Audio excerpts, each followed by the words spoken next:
ऑफ्यूस कल हमने जैसे छत्तीसगढ़ के भारत के इतिहास में यूरोपीय कंपनियों का आगमन देखा था, तो हम इसको अपनी अगली क्लास में आगे बढ़ाएंगे। इस क्लास में हम देख लेते हैं छत्तीसगढ़ के इतिहास के बारे में जान लेते हैं, क्योंकि भारत के इतिहास के बारे में हमने जान चुका है और भारत के इतिहास में हमने प्राचीन भारत के इतिहास पढ़ चुका है। तो इसी प्रकार मैं चाहता हूं कि आप छत्तीसगढ़ के इतिहास में भी प्राचीन छत्तीसगढ़ का इतिहास पढ़ लें, जो आपके हर एग्ज़ाम में इम्पोर्टेंट्स हैं और क्वेश्चंस आते रहते हैं। छत्तीसगढ़ के इतिहास की हम बात करेंगे तो छत्तीसगढ़ की प्राचीन इतिहास को 3 भागों में विभक्त किया गया है। प्राग ऐतिहासिक काल, अग्र ऐतिहासिक काल और ऐतिहासिक काल। प्राग ऐतिहासिक काल यानी पाषाण कालीन सभ्यता, ठीक, जहाँ से पत्थरों के औजार और पत्थरों के अवशेष प्राप्त होते हैं, वहाँ उस काल को प्राग ऐतिहासिक काल में शामिल किया गया है। उसके बाद अग्र ऐतिहासिक काल 2300 से 1750 ईसा पूर्व, और उसके बाद ऐतिहासिक काल 1500 से 600 ईसा पूर्व तक, ठीक। अब देखते हैं कि पहले प्राग ऐतिहासिक काल के अवशेष छत्तीसगढ़ के कहाँ से प्राप्त हुए, ठीक। तो प्राग ऐतिहासिक काल को भी 4 भागों में विभक्त किया गया है। पूर्व पाषाण काल, मध्य पाषाण काल, उत्तर पाषाण काल और नव पाषाण काल, ठीक।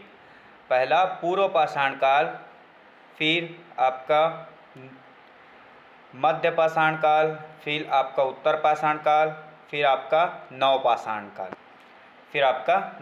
काल, यहाँ से हम जानते हैं कि देखो, पूर्व पाषाण काल के अवशेष हमको कहाँ से मिले, तो रायगढ़ में सिंघनपुर की गुफा से इसके अवशेष प्राप्त। उसके बाद हम देखते हैं मध्य पाषाण काल में रायगढ़ ही जाना और रायगढ़ में कबरा पहाड़ से इसके अवशेष प्राप्त हुए। इसके बाद नव पाषाण काल में आप आ जाना, पूरी छत्तीसगढ़ में बहने वाली सबसे बड़ी नदी महानदी घाटी और बिलासपुर का धनपुर। और इसके बाद नव पाषाण काल में आ जाना सीधा दुर्ग संभाग, दुर्ग में अर्जुनी, राजनांदगांव में चितवा डोंगरी, और फिर से रायगढ़ चले जाना, रायगढ़ में टेरम। यहाँ से नव पाषाण काल के अवशेष प्राप्त हुए, ठीक। एक बार और देख लीजिए, पूर्व पाषाण के काल के अवशेष हमको प्राप्त हुए हैं रायगढ़ के सिंघनपुर की गुफा से। उसके बाद मध्य पाषाण काल के अवशेष प्राप्त हुए हैं हमको कबरा पहाड़ से। फिर उत्तर पाषाण काल के अवशेष प्राप्त हुए हैं बिलासपुर के धनपुर और महानदी घाटी रायगढ़, ठीक।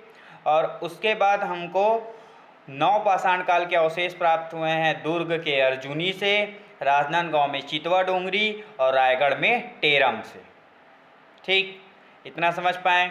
इसके बाद हम जैसे ही अब देखते हैं पाषाण घेरे, मतलब पत्थर से बने घेरे कहाँ से प्राप्त हुए हैं, तो ये सीधा बालोद जिला लेना। बालोद में चिरचारी, सोरर, कहरी बदर, करका भाटा और कोंडागांव के गढ़ धनोरा से हमको पाषाण घेरे का अवशेष प्राप्त हुए हैं।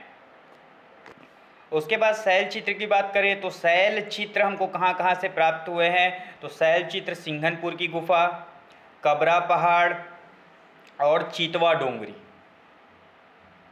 सिंघनपुर की गुफा, कबरा पहाड़ और चितवा डोंगरी, रायगढ़ से हमको शैल चित्र प्राप्त हुए हैं। इसके बाद अगर हम बात करें तो लौह युगीन सभ्यता या फिर लौह युगीन स्तंभ कहाँ से प्राप्त हुए हैं, तो वही ले लेना बालोद के पूरा चिरचारी, सोरल, कहरी बदर और करका भाटा, ठीक। और इसी में आप ले लेना इसी में फिर से आप ले लीजिएगा सरगुजा के जोगीमर्रा और सीता बेगरा और जोगीमर्रा की गुफा से, और लास्ट इसी में ले लीजिएगा आपका गढ़धनौरा कोंडागांव से। इतने से हमको लौह युगीन काष्ठ स्तंभ प्राप्त हुए, या फिर पाषाण स्तंभ, सॉरी लौह युगीन पाषाण स्तंभ प्राप्त हुए। इतना में हमारा छत्तीसगढ़ के पाषाणकालीन इतिहास या फिर प्रौग ऐतिहासिक काल खत्म हो जाता है। इसके बाद अगर अग्र ऐतिहासिक काल की बात करें जो 2300 से 1750 का है, तो हमारे छत्तीसगढ़ में सिंधु घाटी की सप्त सिंधु प्रदेश की नदियां नहीं बहती है। इस कारण हमको अग्र ऐतिहासिक काल का वर्णन हमारे छत्तीसगढ़ में नहीं मिलता है। ठीक, इसके बाद ऐतिहासिक काल की बात करें 1500 से 600 ईसा पूर्व तक के, तो इसमें इस काल को दो भागों में बांटा गया है। एक आपका ऋग्वैदिक काल 1500 से 1000 ईसा पूर्व, और एक उत्तर वैदिक काल 1000 से 600 ईसा पूर्व। तो 1500 से 1000 ईसा पूर्व तक जो आर्य आए, तो आर्य हमारे छत्तीसगढ़ के में नहीं आए। ठीक, तो छत्तीसगढ़ में हमारा जो आपका ऋग्वैदिक काल है, ऋग्वैदिक काल का वर्णन नहीं मिलता है। हमारे छत्तीसगढ़ में ओनली उत्तर वैदिक काल का वर्णन मिलता है। वो भी उत्तर वैदिक काल का वर्णन इस कारण मिलता है क्योंकि इस वैदिक काल में नर्मदा नदी का वर्णन रेवा नदी के नाम से किया गया है। इस कारण ऐसा माना जाता है कि इस काल का वर्णन हमारे छत्तीसगढ़ में मिलता है।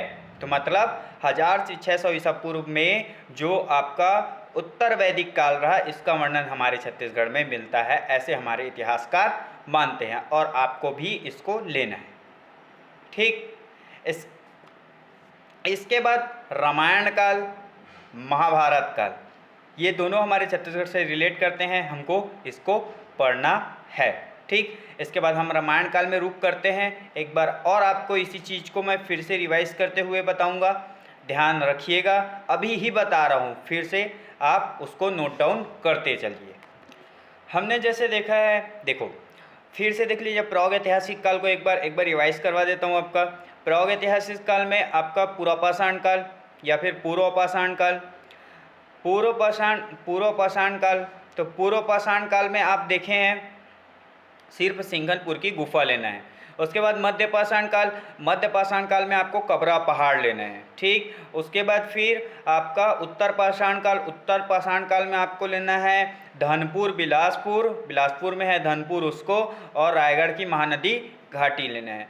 उसके बाद आपको जैसे ही नवपाषाण काल में आएंगे, तो नवपाषाण काल में आप आ जाएंगे तो आपको लेना है दुर्ग की अर्जुनी, ठीक, राजनांदगांव में चितवा डोंगरी, ठीक, और रायगढ़ के टेरम।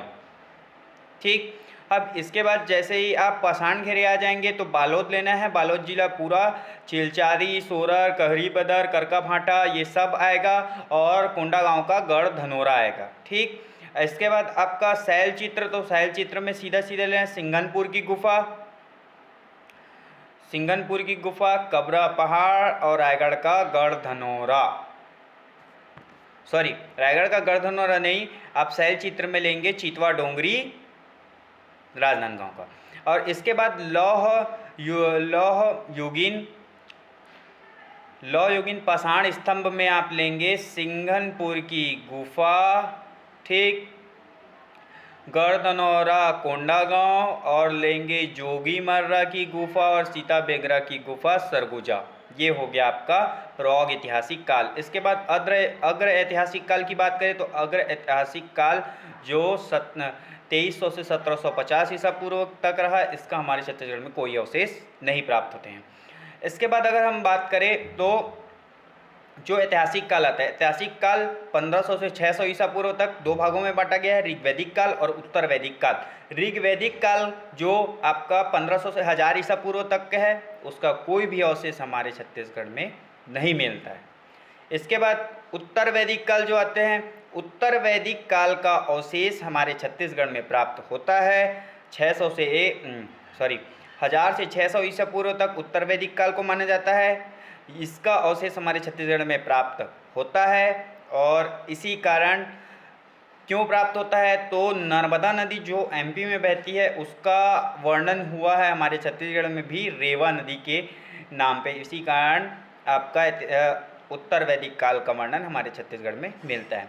इसके बाद जस्ट अगर हम आगे का पढ़े तो रामायण काल और महाभारत काल। तो रामायण काल की अगर बात करें तो देखिए, ऐसा माना जाता है कि हमारा छत्तीसगढ़ राम जी का नैनिहाल